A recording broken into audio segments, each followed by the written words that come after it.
really take a few minutes and spend some time and show you everything that Austin has as well. Anybody know that Austin has a Chicago connection? No. Anybody know that Austin has a Detroit connection? Daddy, my dad does.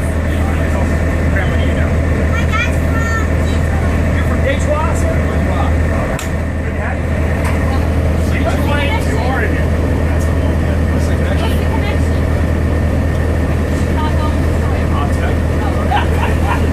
That's my job, but not right now.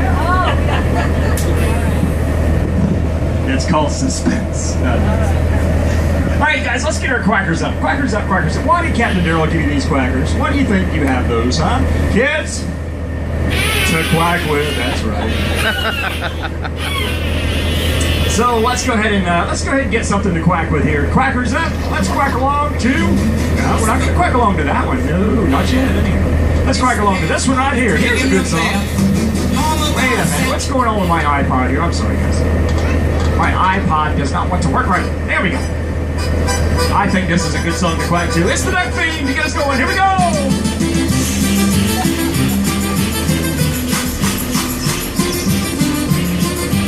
All right, let's waddle, everybody. Taking a duck tour with Captain Darrell, Texas style.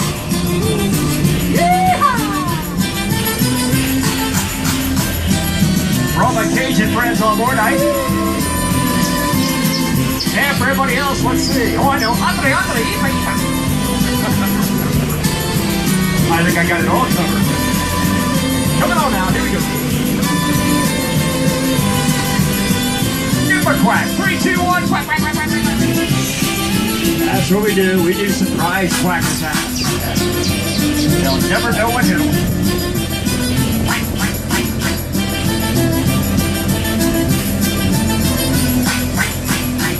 That's a fine quacker back there, guys.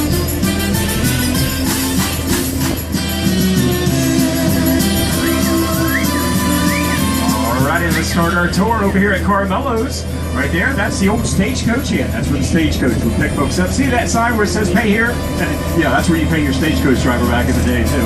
And you would spend your first night right there in what is now Carmelo's, the old Stagecoach Inn. When the railroad came to town in 1871, that became the Railroad Hotel Depot right there. Same deal, you'd get off the railroad and you'd spend your first night there as well. Hester's Follies, an old vaudeville place in the early days, now a comedy club here on Red River and 6th Street. Did Captain Darrell say 6th Street? Here we are, guys. Woohoo! How many folks been on 6th Street yet, huh? Historic 6th Street, Austin, Texas. Yippee-yay, Kyle. Woohoo! It's time to get excited. Of course, I'm the only one excited, but that's okay. 6th Street, also known as Pecan Street. We got somebody from the south. Pecan Street for you folks back there. There you go. Can't say I didn't know that, huh? Also known as Market Street. The reason it's called Market Street in the early days because this was the only way in from the east into Austin back then, and all the markets would pop up because this was the only way in. Simple as that. Now we do festivals, we do rallies. Anybody familiar with the ROT Rally, Republic of Texas Bike Rally? It was here just 2 weeks ago, guys. Basically, the bikers took over. It's a mini Sturgis. It's the coolest thing, guys, and it's growing by leaps and bounds every year here in Austin. It's actually rivaling, from what we understand, it's rivaling Daytona Bike Week and also Sturgis as far as popularity with the bikers. They love coming here, and they love our ROT Rally, Republic of Texas Bike Rally. Now here's what happens, guys. They go out to the Expo Center and they do all their festivities out there. And on Saturday night, all of them come into downtown Austin and will park right here on 6th Street. Now, here's what I'm saying, guys. If you come here on Saturday night of ROT Rally and you look down this road, you will see 12 to 15,000 motorcycles parked in these 3 blocks right up here. You're talking about an amazing sight to see. It is, guys. They're lined up like dominoes. It's awesome to see it. The ROT Rally, Republic of Texas Bike Rally. All right, guys. 6th Street, known as Pecan Street. We have the Pecan Street Festival. We have the Viva Street Festival 2 times a year. Both of those festivals in the spring, both in the fall. Basically what we do is we close off the roads, as we always do in Austin, for anything pretty much. We'll close off the roads. We'll invite the food trucks to come out. We'll invite the vendors to put their tables right here in the middle of the road as well. We actually spray paint numbers on the road here, and the vendors go to their assigned numbers. And of course, live musicians going up and down, entertaining folks during those festivals. To our left, Pete's Dueling Piano Bar, also known as Mr. Paggio's. That's a very important place, very historic place here on 6th Street. You know why, guys? You know why it's historic? Because that was the first place in Austin, Texas where you could get an ice cold beer. Right there. Yeah, that's it. Woo! That's why it was so important to Austinites. You better believe that. We actually got they got the first working ice machine, and they brought it over on a freighter from France, and it was obviously it was huge back in that day. Moving along now, guys. Old School Bar and Grill. Good people, good food, good prices. Check them out. Let them know Captain Darrell sent you on down later on if you want to head on in there for maybe lunch. All right, guys, we're going over the original brick pavers of Austin. See these pavers right here? You'll see them on the parking areas coming up here as well. This was the way Austin streets were at the turn of the century. 1905. 1905 is when they put the pavers down.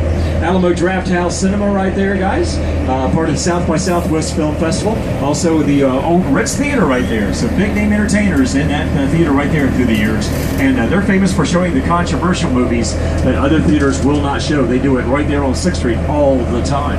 Rapolo's Pizzeria, New York style pizza. St. Charles House, St. Charles Hotel. You see the placard right there? 1871. That was the first quality inn, quality hotel here in Austin, Texas. Now look back there, guys. You see a wrought iron gate right back there? That's where a lady by the name of Susanna Dickinson. Anybody ever heard of that name? The messenger of the Alamo. That's where she would sit in her rocking chair 30 years after the Alamo, and that's where she made it a point to let anybody within earshot know the real and true story of the Alamo. She survived it, guys. She was one of 15 survivors, and she would remarry, and she would come back to Austin, own several businesses, and call Austin her hometown the rest of her days. I'll show you her house and a few other cool things about Susanna Dixon a little later on, the messenger of the Alamo. General Santa Anna would actually spare her and her small child after the battle because she spoke English. She was the only Anglo woman in the survivors, and he knew that he could use her for propaganda and as part of a prisoner exchange, and that's exactly what happened. Look at this bat bar here, guys. Why do we have a bat bar? Huh? Why do we have a bat bar in Austin? Because of our bats. That's right. We are famous for our bats. Watch yourself over here, everybody. Get close to that right there. And how are you today, sir? Nice to see you. It's like I have a choice. Yeah. P.D. Riley's Irish Pub, great Irish cuisine. Jonathan is the manager. Live music in there as the afternoon goes into tonight. If you want to find some real Irish food here in town, you'll find it right there at P.D. Riley's. All right, guys, we're looking at the famous Driscoll Hotel, the gem, the showpiece of downtown. This hotel was built in 1886 by a cattle baron by the name of Colonel Jesse Driscoll. Now, Colonel Driscoll had an ego as big as this 10-gallon hat. It was old Austin, old Texas, right? He knew a great business opportunity when he saw it right here. He knew the Capitol was being built up the road, right? And he knew that his clientele would be lawmakers, VIPs, dignitaries, etc. So he made an opulent, majestic hotel for them to stay in, basically. This was way ahead of its time, had a lot of the amenities that you'd expect in today's hotel all the way back in 1886. Now, the Driscoll name, the reason the Driscoll name still survives is because he made sure that it did. During the construction period, which took 3 years, he put statues of himself and his two sons up on top. Look at the Brazos side here, right up there, guys. That's the oldest Driscoll son. Colonel Jesse Driscoll himself is right here on the 6th Street side, and in the alleyway is the youngest Driscoll son, still looking down on their beloved hotel. 1886, that is the historic wing you're looking at right there. If you want to go in there, guys, you'll immediately be transported back into the 1880s. They did a great job in preserving it. The cafe and bakery right here, very historic place. First place that would have telephone service right there in that bakery. Also, guys, real cool. LBJ and Lady Bird Johnson had their first date. They actually saw each other for the first time walking into the lobby there, and this is where they had their first date, in the cafe and bakery to our right. 36th President of the United States, Lyndon Baines Johnson, and Lady Bird. Now, LBJ would also stay right here in this hotel. He would have an office suite on the 3rd floor in the corner. That's still, to this day, known as the LBJ suite. 3rd floor in the corner right there, guys. Now, the President Bill Clinton, yeah, let's not forget Bill Clinton. He came to town to rededicate the Austin Bergstrom Airport back in the 90s when he was in office, and he stayed right there on the 3rd floor in the corner as well. Who he stayed with that night, we're still not sure. Hey, okay. Moving along quickly. Littlefield Building right here, Major George Washington Littlefield. He was a Civil War major. He came back to Austin. He would build his first house on the original 40-acre campus of UT, and he would use this building, the First National Bank of Austin, the People's Bank of Austin, to float loans and cover loans to UT. So if it wasn't for Major George Washington Littlefield and other donors, there's a good chance that UT might not have survived in the early days. So if there's any Aggie fans on board, you can blame him. All right, guys, we go from Major George Washington Littlefield to the widest road here in Austin. Check it out. This is Congress or Main Street, Texas. Look at the Capitol up there, guys. We call it Main Street, Texas. And guys, does anybody know why it's this wide? This is the widest road, as I said. Does anybody know why? Old Austin, Old Texas, cattle drives. That's why, guys. Cattle drives. We're right down this road. Statue of Angelina Everly over here. She fired the one and only shot in the Archive War of 1842 from that spot, from that cannon, which was preloaded back then. Woke up the Austinites, and we were able to track down the Texas Rangers who had come to town to steal our documents. That's right, from the land office. And we were able to get those documents back and keep Austin as the capital, thanks to her and her insomnia that night. She was up in the middle of the night when she shouldn't have been, but she saved us, guys. That's the true story. Intercontinental Stephen F. Austin Hotel.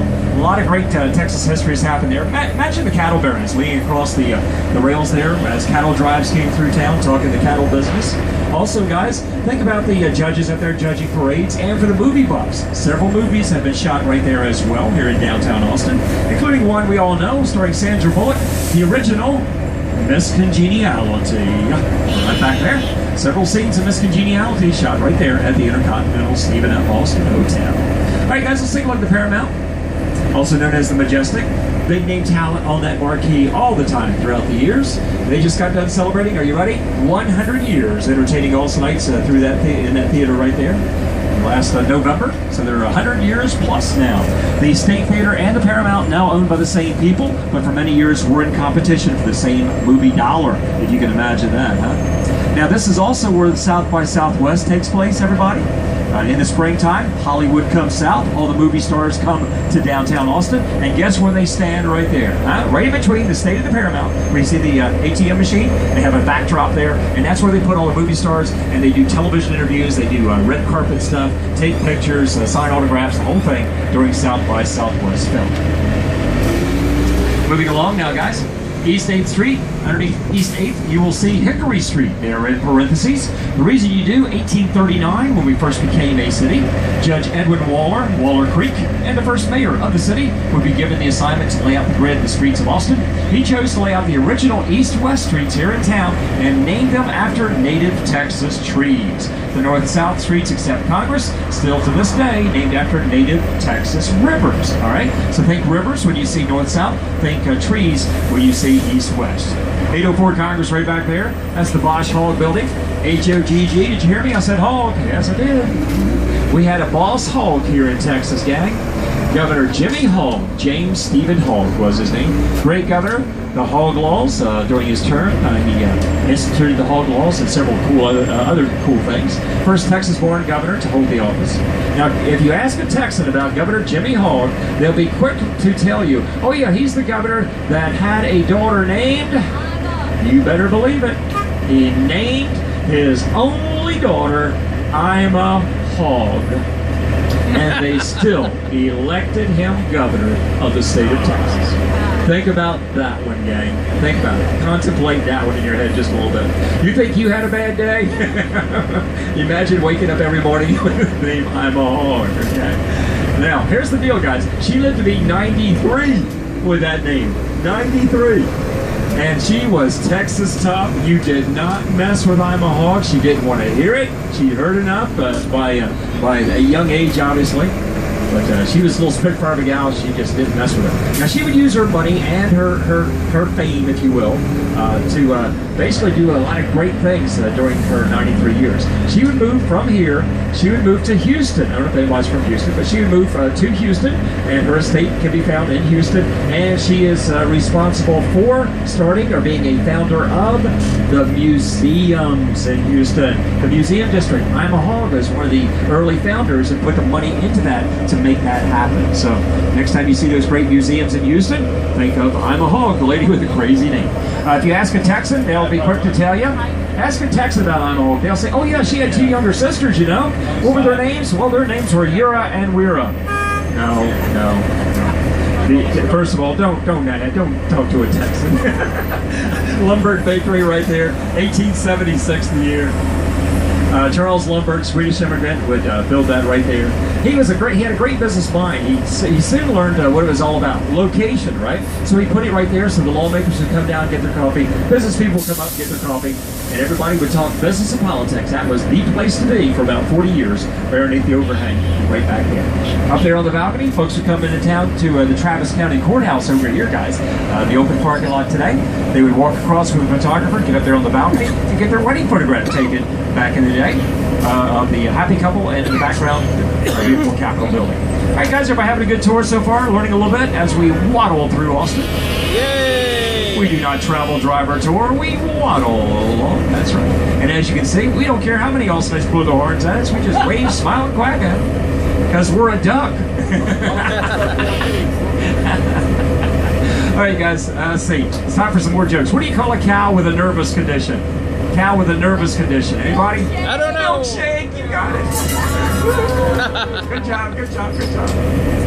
All right, what do you call a boomerang that doesn't come back here in Austin? I don't know. A boomerang that doesn't come back in Austin? No, it's a stick. Okay. It's a stick no matter where you throw it if it don't come back. What do you call a line of rabbits walking backwards? A line of rabbits walking backwards. Anyone? It's a receding hairline. All right, back to the tour. 1888 was the year for this right here, guys. Took 7 years to complete. Built mainly by prison labor and Scottish millwrights. And the suspense is killing you. Here we go. The Chicago connection. Well, we don't like to say this too loud, but two Yankees built our capital. 2 brothers from Chicago came down to build that capital, guys. The architect from Mr. Myers from Detroit, Michigan. The architect of that was from Detroit. And there's more Detroit connection later in our tour, too. Took them 7 years. The price tag of this, are you ready? 7 years, 1888. Think about this, $3 million. That's a mess of cow again, let me tell you that right now. Now, we're going to talk more about our capital in just a bit. Let's quickly tell you about the governor's mansion over here. 1856. Every Texas governor since Elisha Peace, Governor Peace, who moved in there when it was finished, all the way up to Governor Abbott and his family live right there. We talk about $3 million. Here's something really cool. The price tag on this one back in 1856, prior to Civil War. Are you ready? $17,000. $15,000 for the building. $2,000 of that bill was for furniture that went in there, if you can imagine. All right, guys, the walls have risen, as has security. State troopers and Texas Rangers are checking us out, saying, there's those duck people again. Quick, get my quacker. They're reaching behind them. They're getting their quacker. And on the other side of those monitors, guess what they're doing? They're quacking and waving at us. So let's give them a good old Texas wave and quack as we go by, too, guys. They're seeing us. Keeping Governor Abbott safe with their quackers. That's right. We don't need guns here, we just need quackers. Hey guys, if there's a choice between normal and weird, oh yeah, we will always go weird here, guys. That's how it works. It's more than a slogan, more than a t-shirt. It is a way of life here in Austin, Texas. Now the view of our capital, we are on La Vaca. La Vaca in Spanish means cow. That's right. Now, all of our north-south roads, by the way, are geographically correct, as you would see them on the map of Texas as well. All righty, now the view of our capital. $3 million. The actual material came from a quarry called Granite Mountain, located in Marble Falls, Texas. We built a railroad from Marble Falls to the steps during the 7-year construction period. Pink granite and red granite is the material that we actually used, and that's how we describe it these days. Well, we need to do some trivia real quick since we got some little ones on board. What's our state flower? State flower is? Anybody? It's a bluebonnet. Yeah, we throw the kids in the bluebonnet fields there during that couple weeks there in the spring. Take that picture for Grandma and Grandpa. That's what we do. What's our state tree? Yep, that's right. What's our state insect? Mosquito. Anybody? State insect? Oh, very good. Monarch butterfly. Very good, guys. Our state bird is No, our state bird, anybody? Did somebody say mosquito? No. We're growing big. Go down to Galveston, you'll see. But no, our state bird is the mockingbird, everybody. Our state dish, state food is still chili, guys. Right back there. Best chili in town, Texas Chili Parlor. Everybody thinks brisket or barbecue when they think Texas, but it's still chili, actually. This is this old Northside Lumberyard right here, guys. Now a doctor's office, the equivalent to today's Lowe's or Home Depot. That's basically what that was out this way. Next up on our tour, UT, everybody. University of Texas coming up. See the UT Tower right there? Look at all these cranes, guys. Have you noticed there's a lot of cranes, a lot of construction going on? Yeah. We have so many cranes in our city now, we now call the crane our official city bird. Some of you will get that now, some will get it later. That's okay. All right, there's the UT Tower right there. UT in the top 5 nationally as far as enrollment and also size. For the original 40 acres, UT now owns 365 acres around Austin. 51,000 plus is the new figure. 51,000 students every single year converge on this little strip of land to go to school here at UT. Combine that with 20,000 grad students, 25,000 faculty and staff, which Captain Darrell is a card-carrying staff member in the athletic department at UT. So you can get the idea. There is a lot of people. Nature tour. Watch out, everybody. Reach out and grab nature.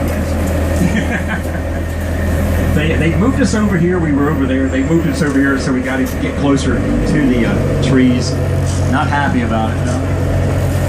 Alrighty, guys. Sitting right in the middle of the original 40-acre campus. Here's a little photo op time for you if you want to get your cameras out, cell phones. To your left, you're going to see the famous and iconic UT Tower right there. There you go. Built in 1936 for the 100-year anniversary of the Republic of Texas. Look at the sculpture, the fountain out there, guys. That's the Littlefield Fountain right there.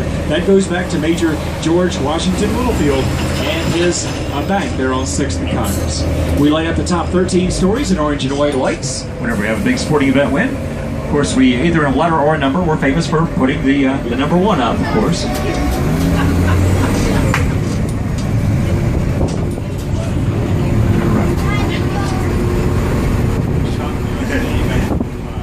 We've had the number 1 up on our tower 2 times already this year in 2016.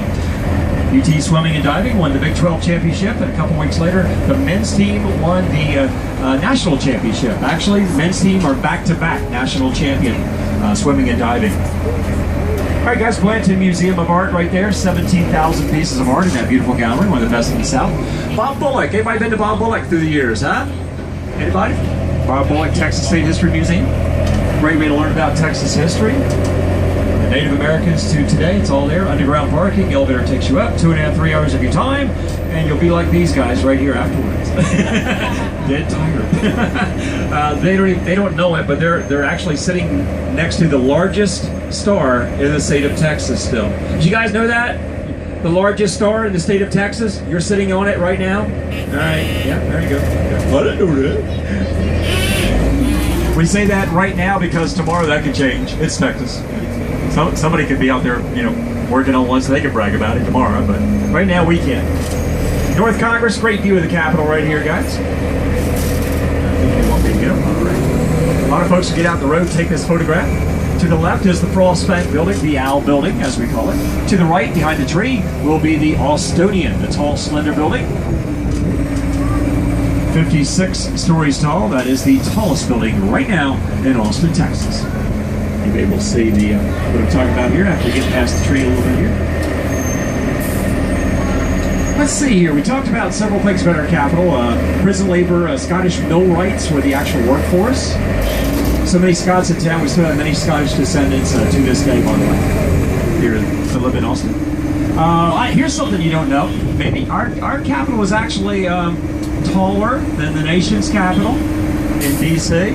We're 7 feet taller than the one in Washington, D.C., guys. Now, does anybody know why we're taller? Think about it. Everything's bigger in Texas. That's right, because everything's got to be bigger, better, and in this case, taller in the Lone Star State of Texas. That's right. Bottom line, they realized, the two brothers from Chicago realized, and they used the Chicago connection to get the sculpture down here, the statue down here in the early days, so that we could put her on top before we opened up, guys, so that on opening day we can stand there with a straight face and say, oh yeah, by the way, our capital's taller than the one in D.C. It's Texas, that's happening. She's the Goddess of Liberty, the actual statue. She's holding a 23-karat gold-plated star. That's the second one, by the way, to ever grace the top of our Capitol. At night, they light up the entire Capitol dome in orange and white lights, of course. And it's just a gorgeous sight. They put a light right on the 23-karat gold-plated star that the Goddess of Liberty is holding, so that you can see the 23-karat real well at night. Get a chance, come on down to the Capitol tonight, or you're going to be in town for a couple days. Check that out. We're heading west now, guys. We're heading toward Splashdown. Woohoo! And toward the hill country as well. Hope everybody's enjoyed their tour so far. Next up on our tour will be one of our moonlight towers here, Moon Towers. Famous for those. 1895 the year we started putting these up around town for the safety and convenience of all nights. Basically trying to light up some of the darker areas out here. What was happening, guys, some of the dark areas, we were having problems with crime. Crime rate was going up, so we had to find a way to light up some of the areas. And that's what we chose to do. The city of Detroit was using them successfully at the time. So we brought a couple down, and they were immediate success. Before long, we had 31 of these around town lighting up Austin. We still have to this day 15. We're the only city in the entire country that still operates moonlight towers. All right, guys, West Avenue, the original western boundary right here. These are the Caswell houses. Guess where the third Caswell house was? Right here. They moved it to make this road so that we could do this. Hands in the air like we just don't care. Woo-hoo! It's a Disney ride. Without the Disney price. To our left, House Park, Stephen F. Austin High School plays out there. The Austin Aztecs, the soccer team, also uses that for their home games. To our right, an interesting little place. This is Peace Park, guys. We celebrate the craziest birthday every year right over there. Whose birthday? Local? Anybody? We celebrate Eeyore's birthday over there. Eeyore, yay! The cartoon character from Winnie the Pooh, the donkey. Right? Eeyore. Yeah, we celebrate Eeyore's birthday right over there every year. Winnie, that's right, Winnie the Pooh should get all the attention, huh? I think Eeyore needs some too. I know what you're thinking, Captain Daryl. Why? It was about 4 or 5 weeks ago. Every year it happens about the same. Here's the rest of that guy. The why, we don't like why, we like why not. It's a great party, that's why we keep doing it. Yeah, that's what it all amounts to. 53, guys. 50, we celebrated 53 years doing it just a couple weeks back. 53 straight years celebrating Eeyore's birthday. I think you guys kind of get the idea a little bit about what's going on here now. All right, guys, we're in the infield track. This is land. Well, hell, this is the infield track. This was land owned by Governor Elisha Pease, first one to move into the governor's mansion back in 1856. He would resign his governorship and move out here and own an estate called Woodlawn, right up that road, on Peace Road, 2 blocks up that way. Woodlawn Boulevard will also take you back to the estate. This estate was built by the same person. Woodlawn was built by the same person who built the governor's mansion right about the same time. So if you look at Woodlawn, look at the governor's mansion, you can definitely see the similarities there. Renowned architect Abner Cook was the gentleman who built the Woodlawn. Now, Governor Elisha Pease, like everybody else, came to Texas. He also was a Yankee originally. He came from the nutmeg state of Connecticut, everybody. He was a nutmegger. Came down to quite as a young adult, as a Texian in the battle for independence against Mexico. He was at the earlier skirmishes battles, the Battle of Gonzales, which a lot of you might know as the Cannon Battle, the Come and Take It Battle, if you might have heard that before. He was right there. Now, as time went on, after he resigned his governorship, as I said, he owned all this land out here, about 500 acres. They actually, as time went on, they started to develop this. The city did, and the city started buying some of it. And basically, what happened, guys? They reached an agreement with the Peace family that every road that they developed out here would be named after his Central Connecticut homeland. That's why you'll see Hartford back there. You'll see all these Connecticut references here on out. Well, there it is. If you're local, you know that. It's a love-hate relationship. This is the famous Mopac. We call it the Mopac because of the Missouri Pacific Railroad right here, guys. We're underneath of it right now. Woohoo! North-South Loop 1, a.k.a. Mopac. That's the Union Pacific Railroad carrier nowadays, but to all sides, it'll always be Mopac. Where those roads never designed for the kind of traffic that's on it. They're having a lot of construction on it right now. It's just one of those roads that if you're on it at the wrong time, you're in a heap of mess. Let's just say that. All right, guys. Here we go over here to our left. You notice the real estate getting better as we head on out west a little more. As we get into Lake Austin, you start to see the hills and cliffs of Lake Austin. That's where you'll have all your multi-million-dollar homes out there. Movie stars, celebrities, corporate giants, that's who lives just a few blocks away. And we'll take a look at it. So thrilled to actually be able to get back into Lake Austin. They finally gave us the clearance to get back in yesterday at noon time. Lake Austin, this lake and all the chain of lakes were actually were actually closed and not available to any recreation boating or any commercial boating for 16. It was actually 16 days, guys, over 2 weeks. So we can finally get back on a regular tour, finally get back into Lake Austin, the lake we want to be. What hill?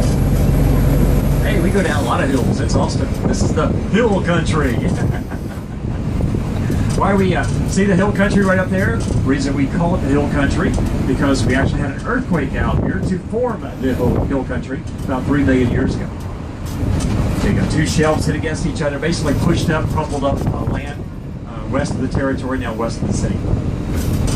If you look at the hill country, it starts below Waco, runs through Austin all the way down to San Antonio. Always to the west of I-35. That's the Lions Club Municipal Golf Course right over there, guys. Austin's oldest public course. Owned the land owned by the University of Texas, leased by the city of Austin. This is part of the 365 acres I was telling you about that UT owns.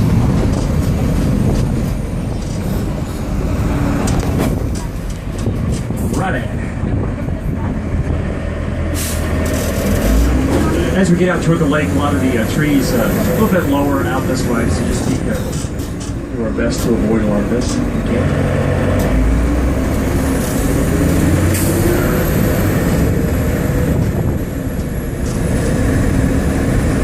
Sir, don't worry about that closet door back there. That's just old captains wanting to get out and do one last tour. It's all right.